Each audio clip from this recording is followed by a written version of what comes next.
Okay, welcome back to another video. So today's video, I'm going to be doing a headlight upgrade to my Hawk 250. So as we all know, this is the stock setup for the Hawk. This is similar on like the Tao TBR7 and many other motorcycles. And for the last couple of years, I have gotten away with just having an LED upgrade in the light, which works pretty well. If I go ahead and turn it on, you can see that's what it looks like in the garage door. It looks really good on the road. Puts out a lot of light. That's not really my problem. So what's kind of pushing me to do this upgrade is something else. So the stock headlight housing is very loose. And the reason it's loose is because where it fits into these the brackets on the bottom, I mean, it's not a very good connection. And I thought about just trying to, put some new brackets and mount this a lot more secure. Then I decided, though, I was just going to go ahead and just replace this whole setup with a round 7-inch headlight. This is kind of something that I like the look of anyway. So I think it's going to be an interesting look on the Hawk, especially the way I have it set up with the white color. So here's kind of what I'm talking about. So if I'm going down the road at night or at dusk, every time I hit a bump, I don't know if you can see that on the camera real well or not, because I have, the anti-shake of the GoPro turned on. But the light jumps up and down all over the place. And the farther away it gets, the more it amplifies that stutter. It actually looks like the light's flickering. So not only is it extremely distracting to oncoming drivers, but it looks really horrible when you're going down the road at night. All you see is just it looks like it's a flickering light. And the LED just makes it worse. If there was a halogen bulb in there still, it wouldn't be so bad. So that's my problem. I'm going to start by removing the stock setup. So it's pretty easy to do. If you're taking this apart, there's just a Phillips head screw, one on each side, and then we can get the stock headlight housing out of the way, and we'll unplug the wiring, and then I'll show you what we're going to do to go from there. All right, so this is the headlight that I'm using. So this is a 7-inch replacement. It's meant to be on like a Harley or, anything else. It's got H4 plugs right here, which will plug right into the factory wiring in the Hawk. And there's some additional wiring here for some of the features of this light. So this light is kind of neat. It has obviously your high and your low beam reflector, or your projector, which should be good. And it has the daytime running lights here and here. So those glow white when they're connected to a power source. So in our case, when the key is turned on, those would be lit up white. So I'm going to wire it. And then they also have integrated amber turn signals. So these will go like switchbacks from bright white to a flashing amber. And I'm probably just going to go ahead and connect them. And I also have my aftermarket LED turn signals. I'm going to leave them all connected. There's nothing wrong with having a bunch of warning on the front. It'll look kind of cool. So that's the plan. And let me go ahead and set this aside.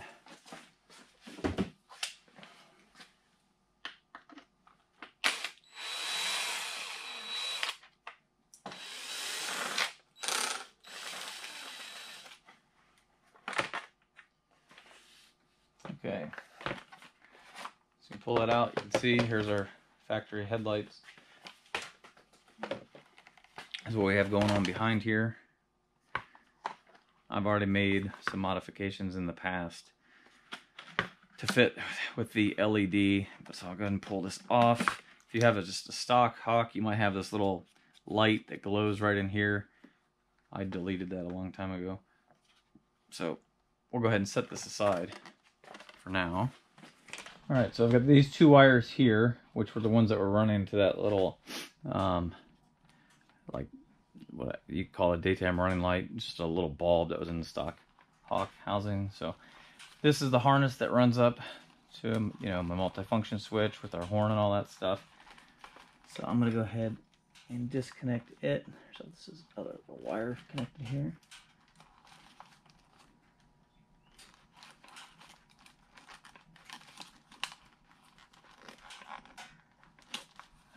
That's unplugged. All right. So I'm just covering this part. This won't really apply to everybody, but as you can see, this is the wiring that comes from down there. This is the stock setup.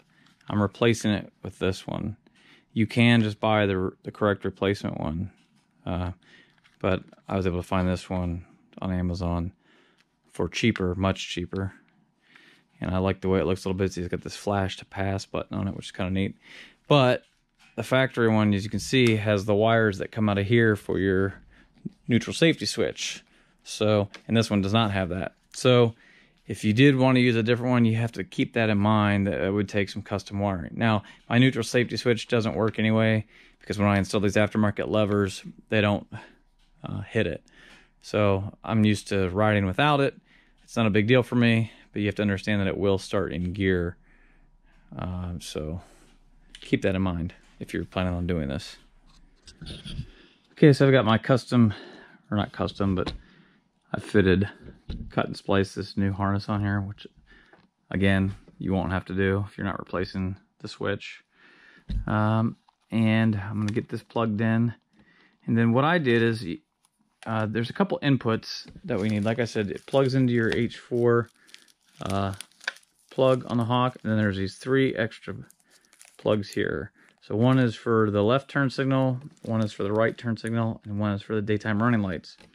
So what I did is, when I was in here splicing this harness, I got my left and right turn signal, and then this is my power wire when the key's on, which you can get all from this harness here, or you can just grab it directly from the turn signals themselves.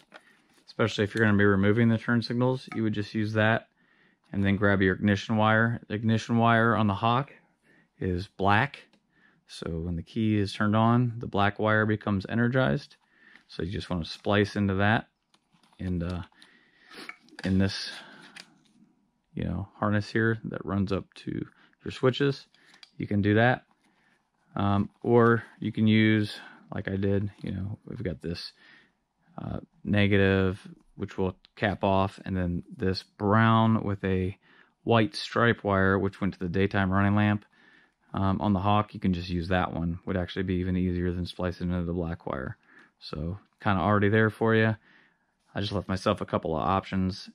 Either way, I'll be capping a wire off. So that is the wiring that we need to get it connected. Next, I'll show you the housing and how we're going to mount that. Okay, so here is the headlight housing. It comes with, all the pieces. Comes with some brackets, which I'm going to try to use. Say about that. Hardware. Obviously, this is the main piece here, as you can see. So the hole will be down towards the bottom like this. And a wiring will go through this hole here, obviously. Now I just have to get kind of creative with how I want to do the brackets. So I could do something kind of custom and go from, these brackets that are already here. Or it does come with the fork brackets.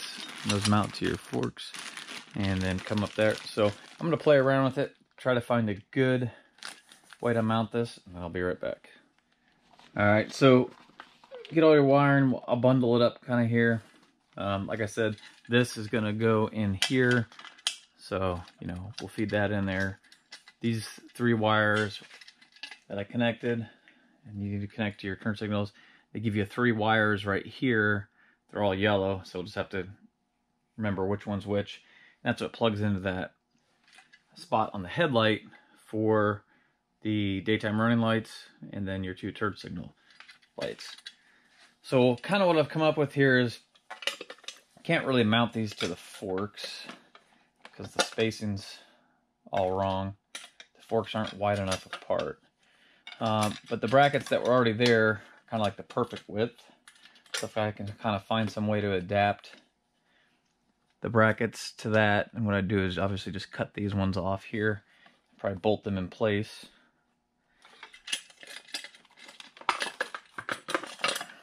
Key is we just want it to be in a spot where it looks the best, so that way you don't see a whole bunch of space between the fender, but you also don't want a whole bunch of space at the top. So kind of like right in the middle here Alright, so there's no instructions on how to actually assemble this whole unit. So we'll take this piece here, and there's these little grooves that fit only one way on the headlight. So once we get that locked into place, there's this ring here. And you can see, let's see if I find it here. There's this little cutout. And that is meant to hook on to this little tang right here. Okay. Now we can take a couple of screws and we actually screw the headlight into this first part of the assembly here. Alright, so this is how you get it all put together. There's absolutely no instructions, so there's this bolt and nut and bolt and nut. And it's just to kind of hold it in place. And then there's a spring and this long stainless screw you put through here. And only this one nut that fits. And that's your adjuster, your left and right adjuster. So that's how that goes together. And then this obviously bolts into the housing. Okay, so I'll show you how I have this mocked up here. Basically all I did was I cut the ears that go around the forks off of those brackets. You can see both sides. Then I used, those are the stock screws that bolted the old headlight assemblies to the stock headlight bracket. See, I just kind of moved them out. Now I'm just getting the position right. You can see, put a self-tapper in there for now. I'll bolt it on. This should work well like this. The key is you want to make sure it's nice and solid. You want to make sure it's even on both sides. It's the key. All right, so in order to get it to stay nice and still, not, you know, vibrate, which is the problem we had in the first place, is I've got a second set of headlight mounting brackets right here. And in case you're wondering, all the links to all this stuff will be in the description, so you won't have to try to figure out what I did. But so this one that came with this headlight bucket, I cut to make it fit this bracket here, and this bottom one, I'm just using another set. And I'll do that on both sides, and that's going to make this nice and firm. So now I kind of have to wait till it gets dark out. I'll get, you know, the rest of my wiring done. Wait till it gets dark out before I tighten everything down and get it right where I want it. All right, so these are soldered, and then I'll use heat shrink on there. These are just the two turn signal wires and the DRL wire. So that's all the wiring that needs to be done. All right, so here's where we're at. So we turn it on. You can see with the ignition on, we have our daytime running lights. I do have the headlights turned off right this second. So see if we activate a turn signal. It'll turn on. They flash exactly together. See, now if I turn them off, come back on, go ahead and turn the headlights on. So the top row is the low beam. If I flip the high beam on, let's see. And I have my new flash to pass button here. That's what it's called, but it's just, you just want to flash your high beam at somebody real quick. So here's what the light pattern looks like. I'm anxious to see it at night. My camera just kind of made it look dark there. But see the high beam on.